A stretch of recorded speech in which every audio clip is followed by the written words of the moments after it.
Provincial government ng Bataan hinihikayat ang mga mamamayan na mag-donate ng coconut husk upang gawing oil spill boom. Tutukan sa report. Hinihikayat ng provincial government ng Bataan ang publiko na mag-donate ng PET bottles, coconut husk at net para gawing oil spill boom. Kasunod ito ng nararanasang oil spill sa katubigan ng probinsya matapos lumubog ang isang tanker sa Limay. Ang LGU ng Orion, Bataan, naglilikom ng mga 1.5 liters na bote ng soft drinks at tubig na donasyon mula sa kanilang mga residente para gawing oil-absorbent booms sa oras na kumalat ang langis sa kanilang katubigan. Sa mga barangay halls po nila. And then po, pinapakolekta po namin siya sa mga garbage collectors namin o di kaya po sina barangay captain po mismo yung nagdadala po sa munisipyo po.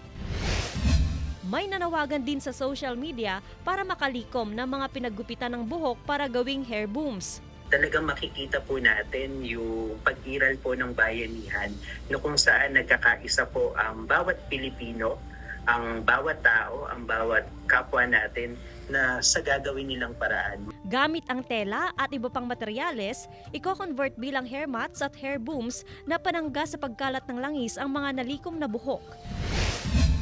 Sa Pampanga, libu-libong booms na gawa sa coconut husks at PET bottles ang binubuo ng mga kawani ng DNR at PCG. Ayon sa mga otoridad, nagsisilbing panangga ang mga boom para hindi kumalat ang langis sa mga coastal area ng Pampanga. Joan Punsoy, One North Central Luzon.